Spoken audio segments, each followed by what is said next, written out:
Hey guys, it's Car Guy 11. I have a brand new 2021 Civic Type R Special Edition. This is the swan song of the 10th generation Civic Type R. 1,000 made for 2021 only. We're gonna take a ride in it today. And you know, I'm not the biggest fan of front wheel drive cars, so we'll see if this car changes my mind. Stay tuned. All right guys, we're inside the new Civic Type R Special Edition. This is the owner and Roop. Hello. So he's going to tell us a little bit about his ownership experience. Funny enough, he's owned both the Special Edition and the regular Type R. I have, yeah. I bought the Boost Blue 21 about 5 months ago. Was lucky enough to get it at sticker. It's hard these days. I went to Cleveland for that. But yeah, sold it for more than I paid for it a couple of months later, and I was able to get this at sticker again, which is very hard to do. So it just made sense to. It made financial sense because I think this will hold its value a little more. So yeah, and he could also tell us a little bit about the differences because there are some nice changes to this Special Edition. Yeah, so the car I feel like drives about 15% better. Now a lot of that I feel like is the wheel and tire setup. So the big changes are you've got forged BBS wheels and Cup 2s, so a lot more grip, and it reduces unsprung weight by 21 pounds. Other than that, small things. We've removed sound deadening from the roof, sound deadening from the front fender, and sound deadening from the doors. And they've removed the rear wiper blade and a couple more things to reduce weight. And you got the bright yellow paint. Yeah, that's right. Yeah. What's this paint called? It's Phoenix Yellow. Oh, yeah, front wheel drive. Front wheel drive. Oh man, it's lighting up the front tires already. Let me put this in plus R. Okay, yeah, we were in comfort. All right, there you go. Plus R. Yeah, so that firms up the suspension. Firms up suspension and throttle. Throttle is the same between Sport and Plus R, but as you can see, we're a lot more bumpier now. Right. But oh, it has rev match too. It does have rev match. Yes. Only on Plus R. No, it has that in every mode. Oh, okay. Yeah. But you can only turn off stability completely on Plus R. Okay. So if it's a little too bumpy, you can always bump it down to Sport. But Okay, third gear. Ooh, the boost really comes on. Oh yeah, you want to actually rev it out to like 7, to be honest, because from 5 to 7 is where it feels fast. Yeah, it's a little bit. There's some turbo lag below 3,000 RPM. Yes, there is. But yeah, we'll explore that in a little bit. But just so far, ooh, yeah, the turning is sharp. Yeah, it's a good driver's car. There's a reason I bought it after buying the 86.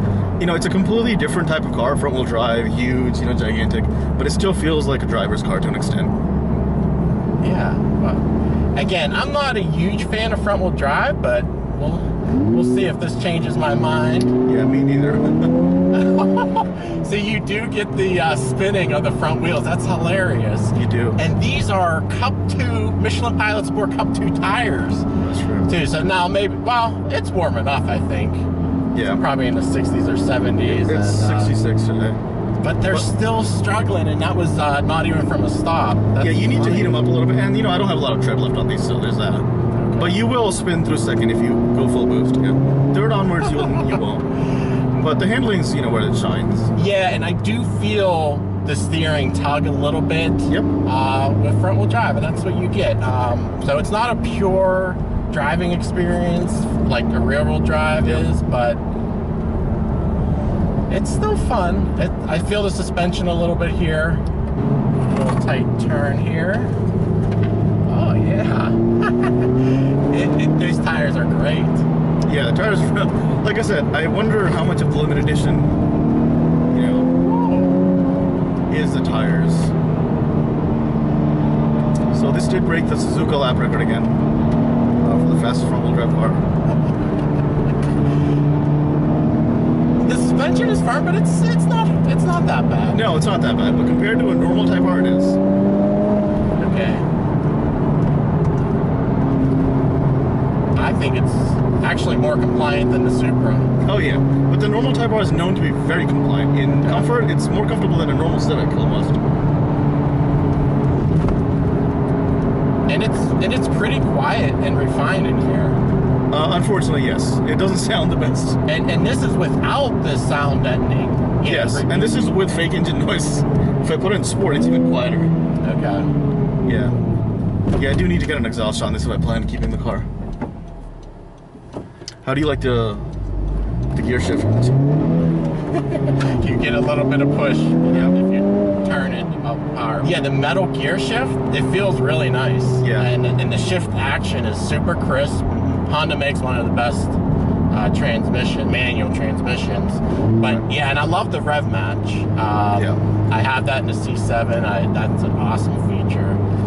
Yeah, I can't heel toe to save my life. I mean, I can rev match, but I can't heel toe. Let me see if I can. I mean, it's still on, but I kind of did it myself. Yep. But yeah, I wish the new 86 had the rev match. That does not have that feature. Yeah. Or the Miata. Yeah, and the gearing is pretty short, so you're not into that turbo lag very long. No, you're not. No, the gearing's pretty short. So it's pretty good. The styling is very. I don't know what to call it. It's a speed racer. Yeah, it's polarizing. Yeah. I'm not the biggest fan, but I like the way the car drove, and I bought it for other reasons. Huge wing on the back, the side skirts. There's creases everywhere. I think most of them are functional. The side vents, are they functional? They are. Half of them are. Okay. Half of them are. So half of them are blocked off. Half of them are functional. Most everything else is functional, to be honest. The gauges are nice, digital. I don't know, could you change them at all? Or? Yes, you can. So right now I have shift lights, but you can set other things. You can set boost pressure, brake pressure, stuff like that. Yeah, so this engine's making 306 horsepower and 295 pound-feet of torque, and you really do feel that torque when the turbo's on boil. Yeah, but there's much less drivetrain loss compared to a rear-wheel drive car. There's no drive shaft. Yeah. And people who have dynoed these have come close to people are dynoing them stock at like 290 to the wheels. So not a lot of loss. Yeah, and with that, you get a ton of space in back. There's no drive shaft tunnel, so tons of rear leg room. I sitting behind myself, plenty of room, and there's still a lot of cargo room in back as well. So very practical. A lot of space. A lot of space. If you put the seats down, I think it was like 20%, 15% less than a RAV4 in terms of total cargo space. So. Yeah, and it's a nice lightweight car. What, 3,000, 3,100 pounds? Yeah, so the limited edition weighs 3,050, I think. Okay, and that's because it's about 50 pounds of weight reduction. In 2020, they came out with 2-piece rotors, and they're no longer drilled. So they are, but the brakes are good. Brakes are probably the highlight of the car. Spinning them up in first. Yeah. That's funny though. Cup 2s are super sticky and it's spinning. I wonder your standard version, was it worse? Yes. Yeah. These Cup 2s are a little worn out, but yeah. First you'll always spin. It's just not. And this is after the first gear is boost limited as far as I can tell. So it's actually slower. Second feels a lot faster. Personally, I rather spin the rear wheels than the front wheels. Yeah, me too. You do have adaptive cruise on this car too, right? I do. That's one of the things. Yeah. It's one of the reasons I bought a 2020 and above. Now you have like Apple CarPlay and Android Auto and stuff. I do, yes. Okay.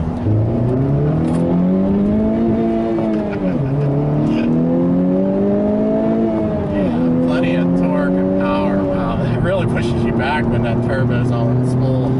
Yeah, definitely a fun car.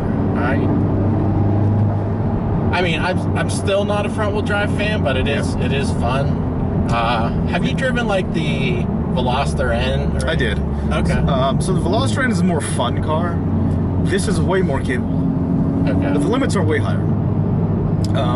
But the problem is, when you're just driving around, it kind of feels like a normal Civic, which is, why people buy these.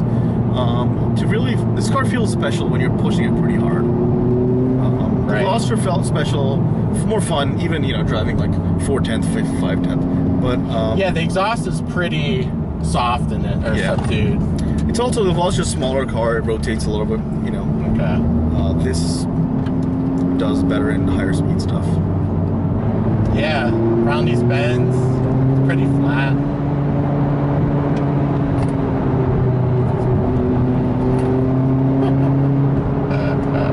Steering is it's in Type R, and it's not skipping over those bumps. Oh wow, this is great.